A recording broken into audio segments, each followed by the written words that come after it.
A leitura é um pouco extensa, tá, irmãos? Mas ela é necessária para a aplicação que o Espírito Santo colocou no meu coração, tá? Então, tenha um pouquinho de paciência. Eu vou ler na versão NVT.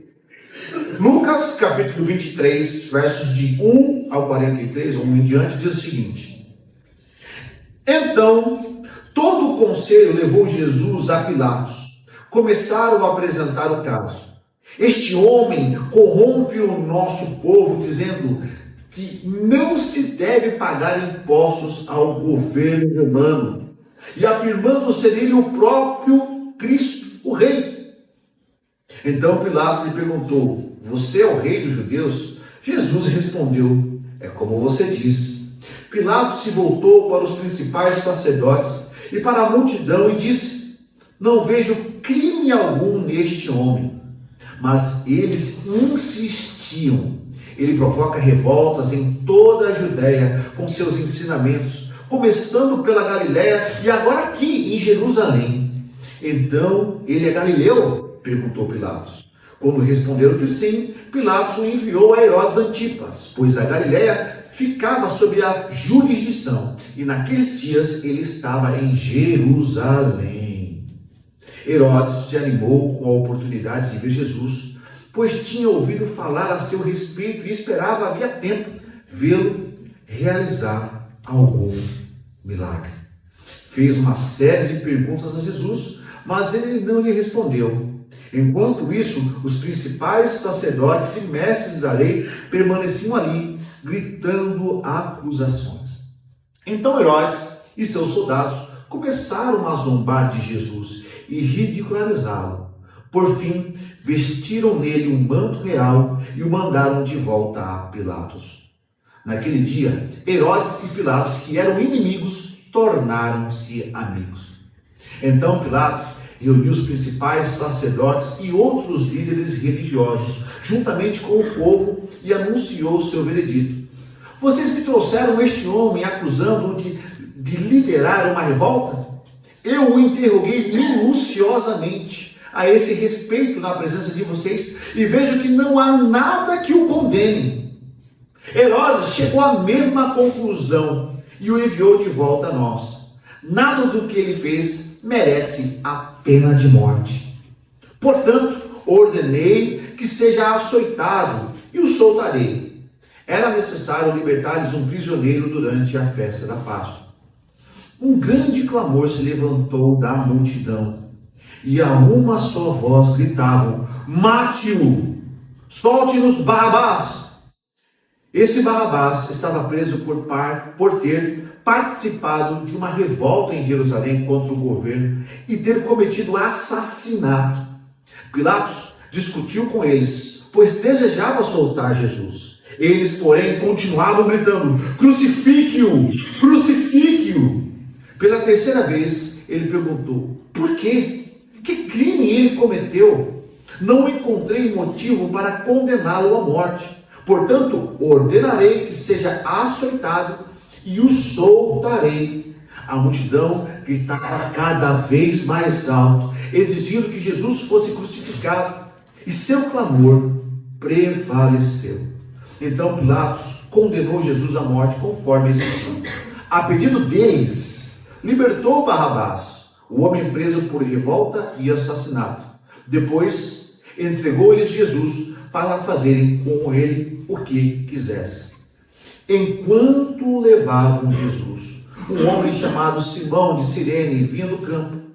Os soldados o agarraram, puseram a cruz sobre ele e o obrigaram a carregá-lo atrás de Jesus.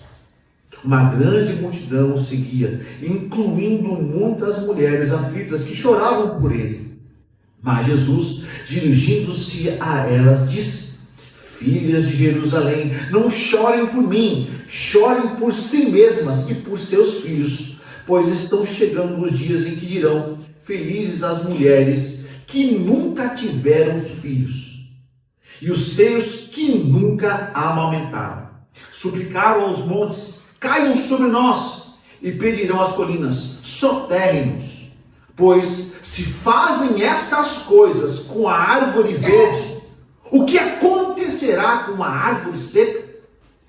2 outros homens, ambos criminosos, foram levados com ele a fim de também serem executados. Quando chegaram ao lugar chamado Caveira, o pregaram na cruz. Os criminosos também foram crucificados, um à sua direita e o outro à sua esquerda. Jesus disse: Pai, perdoa-lhes, pois não sabem o que fazem. E os soldados tiraram sortes para dividir entre si as roupas de Jesus. A multidão observava e os líderes zombavam. Salvou os outros? Sabe a si mesmo se é o Cristo, o escolhido de Deus, diziam. Os soldados também zombavam dele, oferecendo-lhe vinagre para beber. Diziam: se você é o rei dos judeus, salve a si mesmo. Uma tabuleta presa acima dele dizia: este é o rei dos judeus. Um dos criminosos, dependurado ao lado dele, zombava: então você é o Cristo? Salve a si mesmo e a nós também. Mas o outro criminoso o repreendeu: você não teme a Deus, nem mesmo ao ser condenado à morte? Nós merecemos morrer por nossos crimes, mas esse homem não cometeu mal algum. Então ele disse: Jesus, lembre-se de mim quando vier no seu reino. E Jesus lhe respondeu: eu lhes asseguro que você estará comigo no paraíso. Pai amado, nós queremos te agradecer pela oportunidade que o Senhor nos dá, Senhor, de lermos a tua palavra enquanto ainda nos é possível neste país. Muito obrigado pela palavra, Senhor, que fala aos nossos corações e pela oportunidade de sermos ministrados pelo Espírito Santo de Deus. Então, ousadamente, eu quero pedir ao Senhor: leva as nossas mentes cativas ao Senhor, Pai amado. Não deixe, Senhor, que nenhuma perturbação da semana, nenhuma conta não paga, nenhuma briga, nenhuma enfermidade, absolutamente nada, venha tirar de nós a devida atenção que nós devemos dar, Senhor, à tua palavra. Que a nossa mente possa ser ricamente regada pela presença poderosa do Espírito Santo de Deus, que fala e que transforma a nossa realidade. A ti nós oramos e agradecemos por esse culto no nome de Jesus. Amém e amém. Amém. Queridos, Jesus é uma figura histórica que andou em Jerusalém há basicamente 2000 anos atrás, um pouco mais de 2000 anos atrás. Jesus foi um homem que foi visto em todos os lugares, visto por muitas pessoas, se relacionou com muitos servos e curou a muitos, mas curou a muitos mesmo. Jesus andou e foi visto na Galileia. Jesus foi visto em Nazaré, Jesus foi visto em Jerusalém, Jesus foi visto em Betânia, Jesus foi visto em Belém, Jesus foi visto em Pérea. E 1 Coríntios capítulo 15, verso 6, fala da maneira como as pessoas conseguiram fitar, enxergar e conversar com Jesus após a sua morte.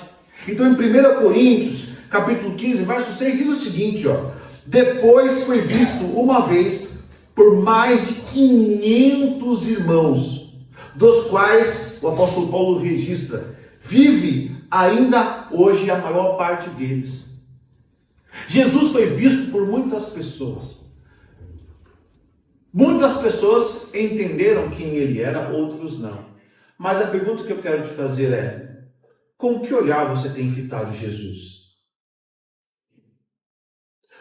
Eu tenho que fazer essa diferenciação. Uma coisa é você olhar, outra coisa é você enxergar. Olhar faz parte do processo em que a sua íris dos olhos entra em contato com a luz do sol e reflete a imagem que está na sua frente. Isso é olhar. Agora, enxergar é você conseguir entender o que está diante de você. As mulheres sabem disso, porque quando você vai no cabeleireiro, o seu marido te olha, mas ele não enxerga.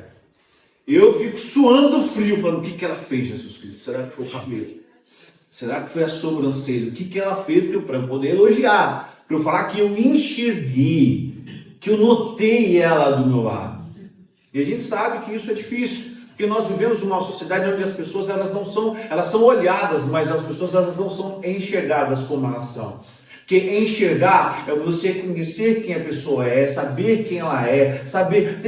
Quando nós realmente enxergamos as pessoas, só de nós fitarmos elas, só de nós olharmos, nós já sabemos se ela está bem, se ela está mal, se ela está triste, se ela está alegre, se alguma coisa está acontecendo. Tem pessoas que só pelo olhar você fala, alguma coisa de errado, alguma coisa de certo não está errado. Ou de errado não está certo. A pergunta que eu te faço é, com que olhar você tem fitado Jesus? É uma pergunta retórica, porque o texto nos mostra que todas essas pessoas, elas olharam para Jesus. O que mudou foi a diferença como elas enxergaram o nosso mestre. O que mudou foi a diferença com que elas entenderam a proposta do nosso mestre. Eu quero separar rapidamente para a nossa ceia 5 olhares diferentes que chegaram até Jesus.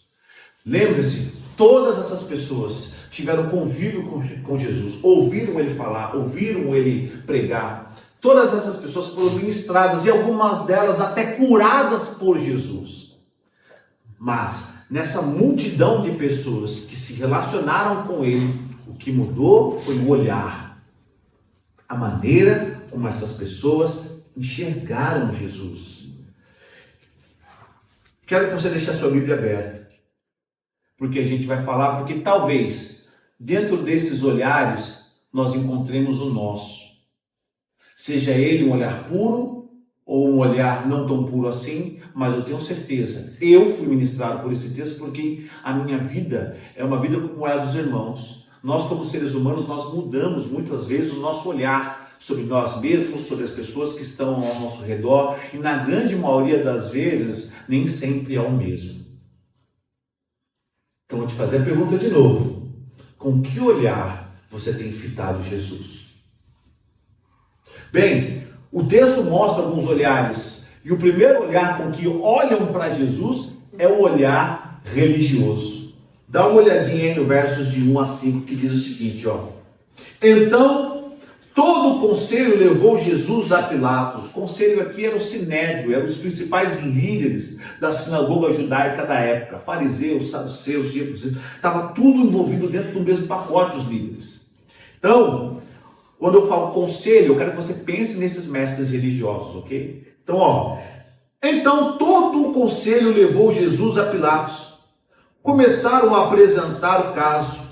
Este homem corrompe o nosso povo, dizendo que não se deve pagar impostos ao governador romano e afirmando ser ele o próprio Cristo, o rei. O olhar religioso é aquele que a pessoa olha para Jesus não como o culto em si, mas como parte do culto. O olhar religioso é aquele que torna Jesus um adendo nesse processo que nós estamos. É como se Jesus fosse apenas uma parte, não o todo daquilo que nós vimos fazer aqui aos domingos de manhã. Os líderes religiosos eram aqueles, isso me referindo aos líderes que foram levar Jesus para Pilatos. Os líderes religiosos eram aqueles que olhavam Jesus pela lente da religião, do judaísmo. Eles não conseguiam enxergar Jesus como Messias, como Salvador, como Deus encarnado e vivo. Mas eles enxergaram Jesus como uma pessoa inoportuna. O olhar religioso faz isso. O olhar religioso é aquele que não consegue olhar Jesus como o Senhor de tudo aquilo que nós fazemos, mas que olha para Jesus simplesmente como um apêndice. Aquele que está colocado de lado. Jesus é mais um item que eu vou fazer na igreja domingo de manhã. Porque eu tenho que cantar, porque eu tenho que tocar, porque eu tenho que ensinar, porque eu tenho que pregar, ou porque eu tenho que estar lá por agenda. O olhar religioso é aquele que não tem sensibilidade para reconhecer a importância de Jesus e quem Jesus é na nossa vida. Olha o que eu vou te falar, o olhar religioso, ele tira Jesus do centro, foca no ativismo, foca na superficialidade, foca nos dias de culto.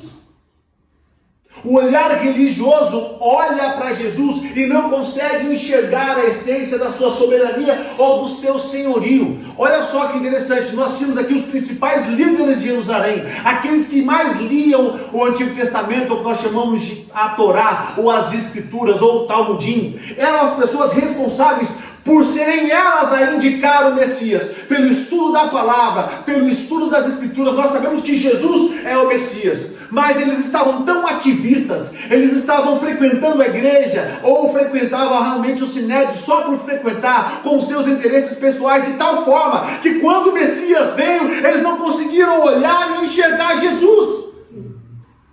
Olha que absurdo!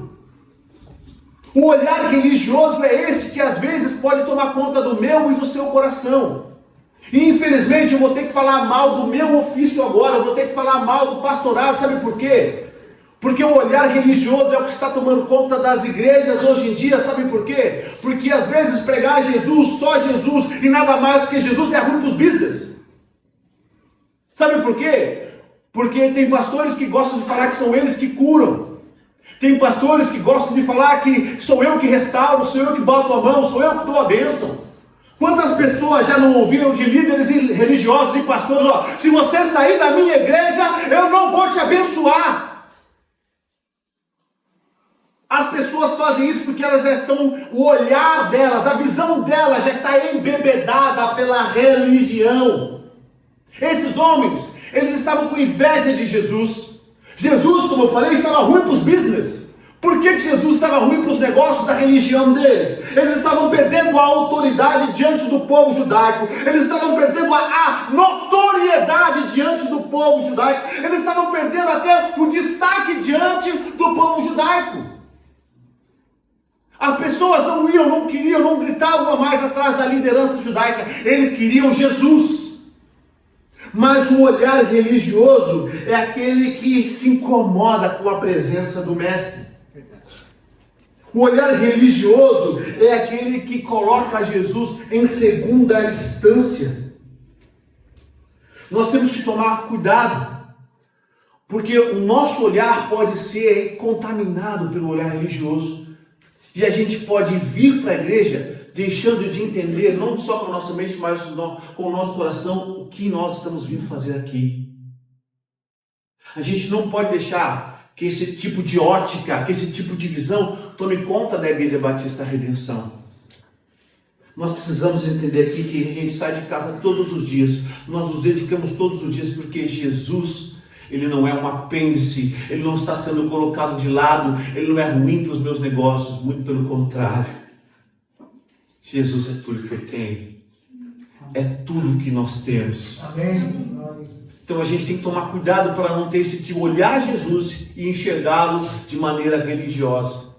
Aí quando nós olhamos para Jesus e enxergamos ele de maneira religiosa, a gente troca o primeiro amor pelo ativismo.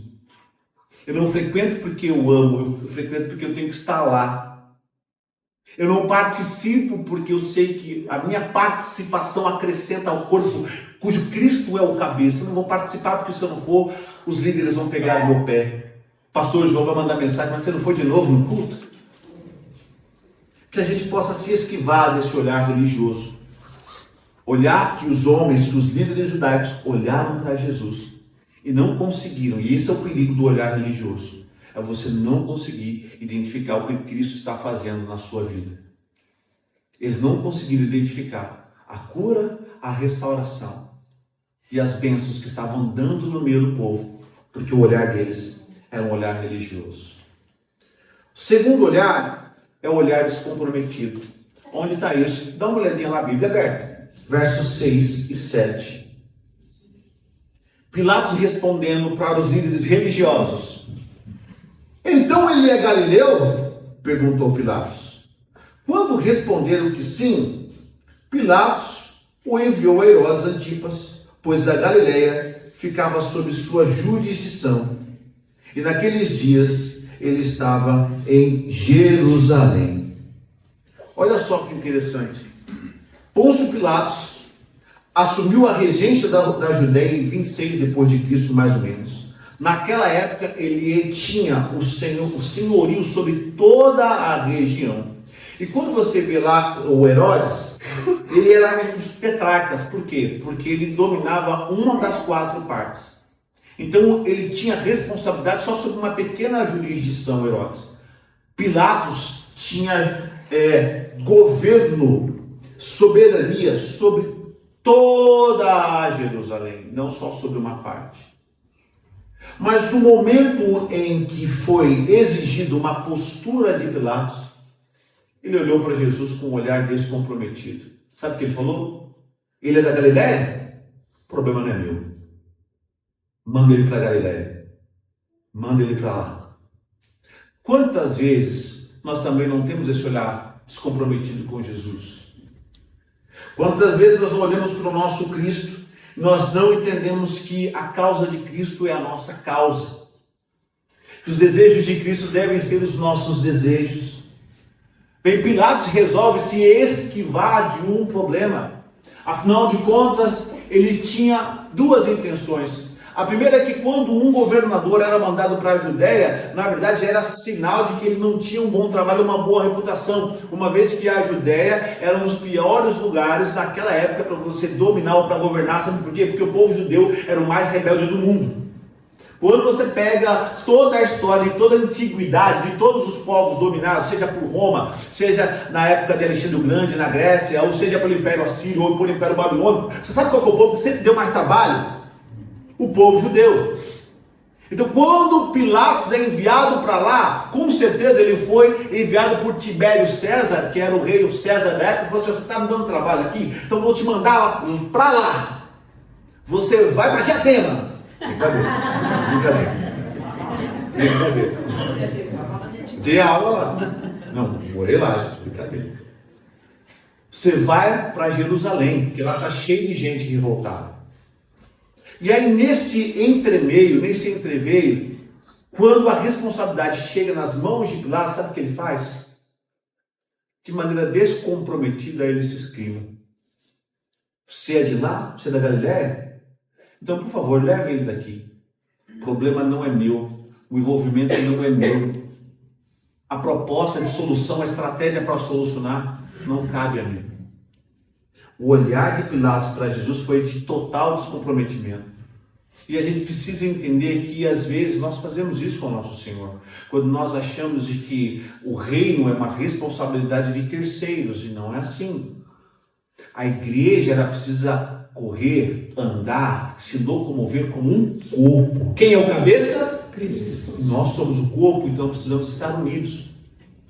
O plano, o envolvimento. Você sabe que a questão aqui é o envolvimento com a causa de Cristo. E esse é o grande problema, porque nós vivemos numa sociedade que está fragmentando tudo. Ora eu sou professor, ora eu sou marido, ora eu estou como pastor, ora eu estou como um líder de pequenos grupos, ora eu estou como um estudante, ora eu estou fazendo lá o curso Renovando a Mente. Nós enxergamos a nossa vida de maneira fragmentada, mas Jesus nunca olhou para você de maneira fragmentada. Jesus sempre olhou o seu integral, sabe? Quando Jesus olha para você, ele não fala assim: olha, eu vou abençoar o seu coração, mas sua vida financeira eu vou deixar de lado. Ou ele fala: eu vou abençoar a sua vida financeira, mas eu quero que você fique sozinho o resto da vida. Jesus não te olha dessa forma, de maneira compartimentalizada.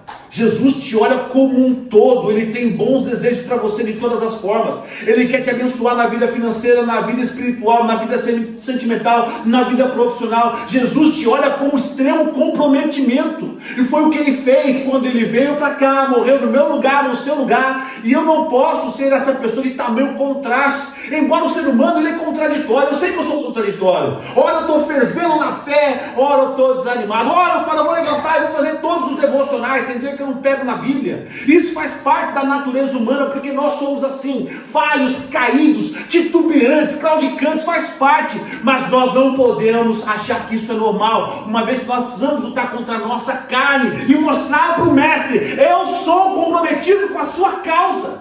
Amém. Eu sou comprometido com o amor que o Senhor verteu por mim na cruz. Nós vamos fazer isso. Isso aqui é um sinal de comprometimento. Nós vamos cear para lembrar daquilo que Ele fez por nós há 2000 anos atrás. Ele nos deu essa incumbência, Ele nos deu essa ordem de lembrar.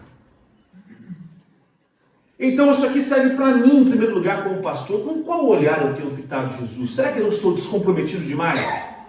Será que eu estou descomprometido demais com a palavra? Será que eu estou descomprometido demais com uma vida ministerial? Faço de qualquer jeito, faço por fazer? Será que eu tenho orado pouco? Que é um problema? Será que Netflix e outros atrativos têm roubado mais o meu tempo? Está na hora de a gente tirar esse olhar descomprometido do nosso meio.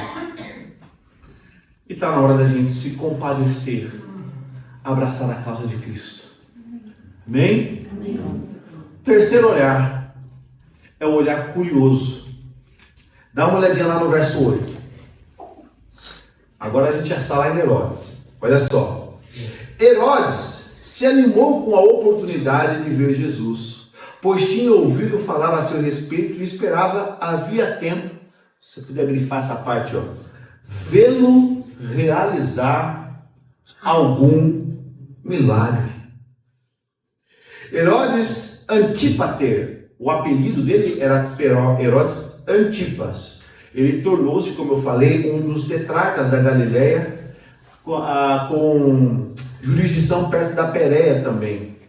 Um tetrarca, como eu falei, é essa pessoa que ela governa uma de 4 partes, mas todos eles, aliás, Herodes é um título, né? E todos eles estavam sob a jurisdição de Pilatos. Herodes foi responsável por tantas atrocidades. É um homem sanguíneo.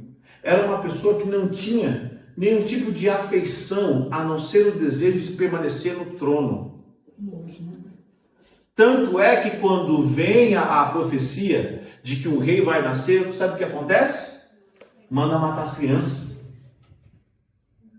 Existe alguém que precisa olhar para Jesus com um olhar de clemência, de pedido misericórdia da minha vida, mais do que esse homem? Não existe ninguém. Mas ele olhou Jesus simplesmente com um olhar de curiosidade. Vamos chamá-lo, chama ele lá, traz ele aqui, eu quero ver se ele vai fazer algum milagre, quero ver se ele vai realizar algum show aqui para mim agora, eu quero ver algum tipo de pirotecnia que esse líder religioso, falaram que ele cura, falaram que ele restaura a visão, falaram tantas coisas acerca dele, quem sabe ele não faz um desses prodígios aqui para mim. Esse pecador adúltero sanguíneo teve a oportunidade de ter os seus pecados perdoados. Ele teve a oportunidade de ter o seu coração quebrantado, mas ele olhou para Jesus simplesmente com um olhar de curiosidade. Só quero ver o que ele pode fazer. E infelizmente, às vezes, nós temos esse olhar para Jesus de vez em quando. Nós não podemos apontar o dedo para Herodes, porque de vez em quando brigamos disso. De vez em quando nós somos muito mais curiosos com relação àquilo que Jesus tem para nós, do que firmes, buscando um propósito ao olhar para Cristo Jesus. Na grande maioria das vezes, nós não levamos o Evangelho tão a sério quanto nós deveríamos olhar. Herodes podia ter sua vida transformada, seus pecados perdoados. Herodes podia ter a sua vida apagada do nome do inferno, mas não o fez, porque ele era simplesmente um curioso que queria passar tempo com Jesus.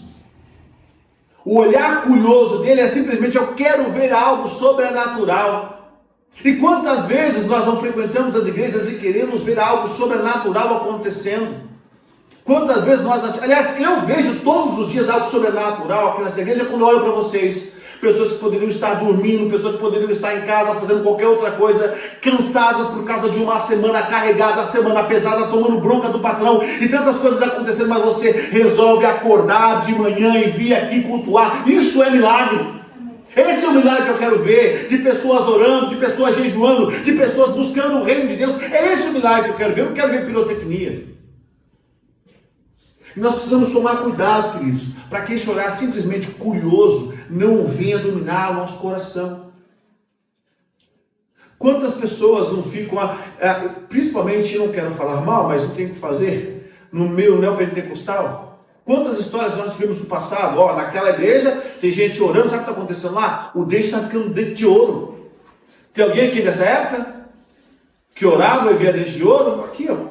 Mas onde está acontecendo? Ó, naquela igreja está tendo sinais e maravilhas, naquela outra está tendo sinais e maravilhas. Gente, a gente chegou a tal ponto de você às vezes estar assistindo um programa de TV e uma pessoa fingindo estar demoniada, falando que ela ficava endemoniada na igreja Y porque a igreja X não tinha poder para expulsá-lo. Vocês não imaginam do que eu estou falando, né? Essas igrejas que têm aí grande nome, que lutam por esse público. Como é que pode o cara lá fazendo entrevista com o demônio fala, eu tô aqui, porque lá a outra não tiver poder para me expulsar, então vem aqui que você vai me funcionar. Esse problema é um problema mundial. É um problema mundial, né? Que o universo diga. Fica nessa briga. Fica nessa briga. Aonde tem mais poder, aonde tem mais pirotecnia, que a briga do nosso coração seja olhar para Jesus, não com um olhar curioso, mas com um olhar quebrantado, que Ele transforme o meu coração de dentro para fora. Que o maior milagre que eu veja seja pessoas transformadas pelo Evangelho. Que o maior milagre que nós possamos ver é aquele que Jesus fez dentro do nosso coração. Aquele que mentia não mente mais. Aquele marido que saiu olhando para as mulheres, agora não olha mais, porque ele sabe que ele é o marido de uma mulher só. Aquela mulher que gostava de receber elogios dos homens com o corpo vestido apertadíssimo, agora ela entende que o corpo dela é templo do Espírito Santo. Eu não quero olhar Jesus com um olhar curioso.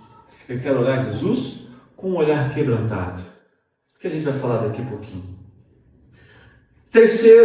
Quarto olhar para a gente, caso o tempo está voando, é o olhar volúvel. Dá uma olhadinha lá nos versos de 18 a 23. Um grande clamor se levantou da multidão, e a uma só voz gritavam: mate-o, solte-nos Barrabás. Você sabe o que é a palavra volúvel? Volúvel é aquele que sai do eixo, que gira, que não se mantém, que muda facilmente, que é inconstante, que é instável e que é variável. Ora, a multidão estava gritando: crucifica-o, crucifica-o, crucifica-o. Mas essa multidão que estava gritando: crucifica-o, mata-o, solta-nos, dê-nos, olha o verbo, dê-nos Barrabás. Essa mesma multidão é uma multidão que algumas horas atrás estava gritando aquilo que está escrito em Mateus capítulo 5, verso 1, Mateus 15, Mateus 7 e João 6, eu vou ler para vocês. A mesma multidão que estava gritando: crucifica-o e dê-nos Barrabás. Mateus capítulo 5, versos de 1 a 2 diz: e Jesus, vendo a multidão, subiu ao monte, e assentando-se, aproximaram-se dele os seus discípulos, e abrindo a sua boca os ensinava. Essa multidão que gritava: crucifica-o, era a mesma multidão que era ensinada por ele. A multidão que gritava: crucifica-o, era aquela que em Mateus capítulo 15, verso 32 disse: Jesus, chamando os seus discípulos, disse: tenham compaixão desta multidão, porque já há 3 dias que está comigo e não tenho o que comer. Então a multidão que gritava: crucificam, é aquela mesma que foi alimentada pelo poder santo do Mestre. A multidão que gritava: crucificam, é aquela que em Mateus capítulo 7, versos 28 a 29, registra o seguinte: quando Jesus acabou de proferir estas palavras, as multidões ficaram maravilhadas com a sua doutrina, porque eles a ensinava como quem tem autoridade e não como os escribas. A multidão que gritava: crucifica-o, é aquela mesma multidão que comparou Jesus aos fariseus, aos líderes, e falou assim: ele, Jesus, ensina como tem autoridade. E agora elas faziam coro com aqueles líderes que elas criticavam, falando: crucificam. Essa multidão que fala crucificam é a mesma que em João capítulo 6, verso 2 registra o seguinte: uma grande multidão o seguia, porque tinha visto sinais e maravilhas. Agora, a parte que mais machuca o meu coração é que essa mesma multidão que gritava crucifica é aquela que Lucas capítulo 6, versos 17 e 19 registra o seguinte: E descendo com eles, parou num lugar plano, e também um grande número de seus discípulos, e grande multidão do povo de toda a Judéia, de toda Jerusalém, e de toda a costa marítima de Tiro e de Sidom, os quais tinham vindo para ouvir e serem curados de enfermidades. Muitos foram curados, demônios expulsos, vidas restauradas. É a mesma multidão que gritava: crucificam. Você sabe o que é um olhar volúvel? É aquele que muda de posição quando olha para Jesus. Uma hora Jesus é tudo, outra hora Jesus não é nada. Uma hora Jesus é o Salvador, outra hora ele precisa ser condenado. Uma hora nós queremos Jesus, outra hora nós queremos Barrabás. O olhar volúvel é aquele que toma conta da multidão. E eu peço a Deus: Senhor, me ajuda a ser constante. Me ajuda a olhar para o Senhor. Não com um olhar volúvel, mas com um olhar quebrantado. Quinto e último. E o quinto olhar é o olhar quebrantado. Aleluia. Versos 40, 43. Mas o outro criminoso o repreendeu: você não teme a Deus, nem mesmo ao ser condenado à morte?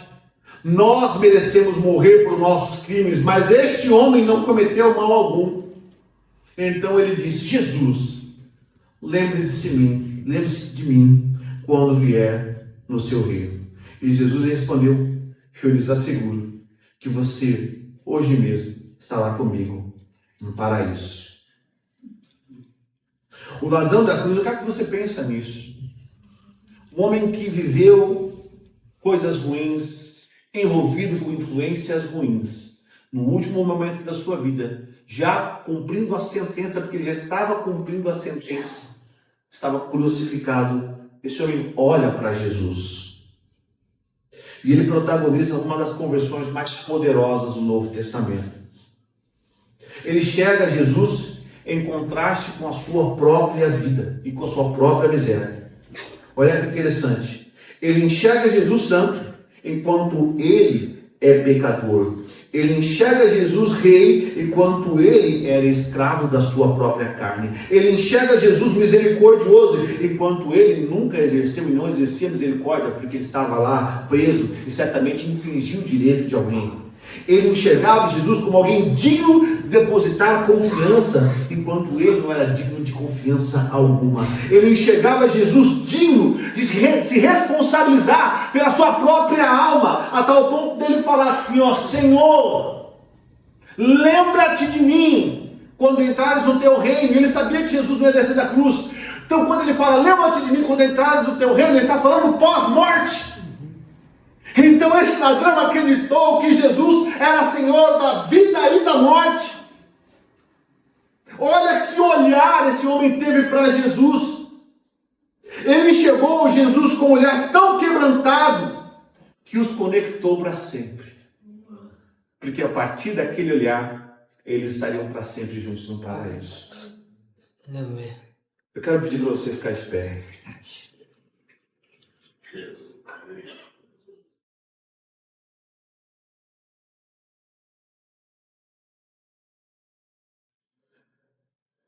Quero pedir para o Rogério vir aqui, por favor, Rogério. Vem cá.